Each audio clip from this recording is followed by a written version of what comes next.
Hello BookTube, and welcome to my weekly discussion, Bookish Discussion, and Colin is with me today, and here we go. So I've had a bit of a not bad reading week and a bit. So the most recent thing I had finished is Annihilation by Jeff Vandermeer. I had this in a haul recently. It took me about 4 days to get through this, which is surprising because it's only 195 pages, but it is dense to get your head around. So I really quite liked it. I gave it a 4 out of 5. It really was a dense sort of read.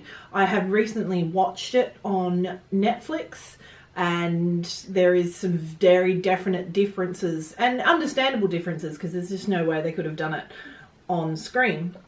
Very good. I've got to read the rest of them now. On the complete other end of the spectrum, I read The Vanishing Island by Barry Wolverton, and this was so cute and just so amazing. It's about a boy in 1599 who lives in the town of Map in Britannia, where his father works for Rand McMalley making maps, and hence Map, the name of their town, Port Town Map. And for as long as he could remember, especially since his mother died of the plague, he's wanted to leave. And the opening is the first time he tries to stow away on a boat. And he has amazing memory from anything he looks at, he can recreate from memory. So he's got a photographic memory. He eventually gets out of Map and manages to get onto a Dutch bike and tulip trading company ship to try and find the Vanishing Island, which is where his captain thinks Marco Polo has stashed his treasure. Really good book, and it was a 4 out of 5 as well. It was just so sweet and real nice old sort of adventure style book that I really enjoyed. I finished my graphic novel for the week was Bone Out from Boneville by Jeff Smith. This is just, I love this. It's so cute. I've read it before and I love the cartoon style to it, and I just really enjoyed it once again. So I'm rereading through that series. That was 3 out of 5. It's not spectacular, it's just cute. I also finished Foul Moon by Jim Butcher, the second in the Dresden Files, where Harry Dresden has a bit of a run-in with the local werewolf factions, and we find out there's all these different kinds of werewolves. There's ones that are human but act like wolves. There's ones that are magically made into wolves by killing a wolf and making a wolf pelt belt. There's ones that have been cursed to become werewolves in the full moon. And there's ones that are actually like the reverse of a werewolf. They're a wolf that can turn into a human. So, and Harry Dresden is brought on to investigate these suspicious deaths that they find out are werewolves. Really good. I listened to that one. I really enjoyed it. I'm going to keep going with those ones. I've got the next one already up on my library audiobook thing to listen to. It's been awesome. Next, I also listened to Rogue, which is the second book in the Talon series by Julie Kagawa. The teenage sounding voices in this one slightly annoy me, but luckily I listened to it at 2 speed, so it's not as bad.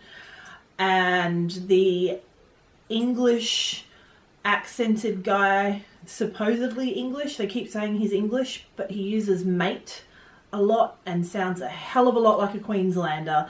Slightly annoying, but really, really, really good story, and I really enjoyed that one, and that was a 3 out of 5.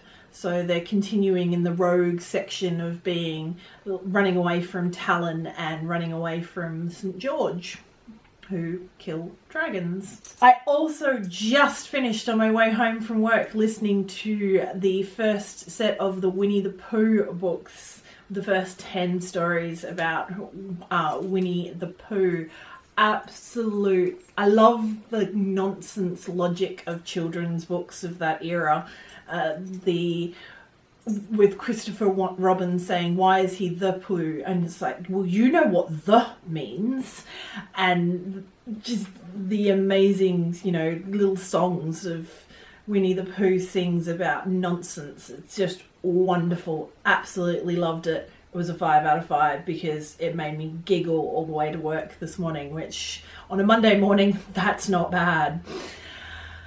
So that's all the stuff I've read recently. Next is my currently reading. So I'm currently reading The Dragon Gate, which is the second one by Barry Wolverton in the Chronicles of the Black Tulip.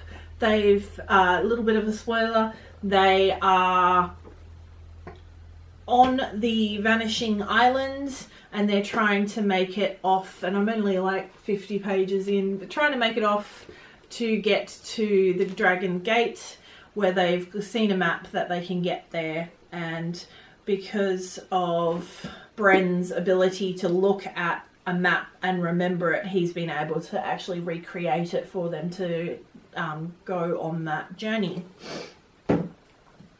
My graphic novel for this week is the Dark Crystal Creation Myths Volume 2 by created by Brian Froud and done by Joshua Hurst, Alex Seekman and Lizzie John. And this is getting into the future and coming up to where they're going through to the Dark Crystal. And it's just beautiful. Absolutely love it. Lastly, once again, I'm rereading the third installment in the City of Glass. Absolutely really enjoying rereading these and going through this world. That's about it. So thank you very much. If you liked this or like any of these books and they're your favourite, please hit me up in the comments below. Any recommendations as well. If you liked it, give it a thumbs up, and if you haven't already, please hit that subscribe button, and happy reading. Bye!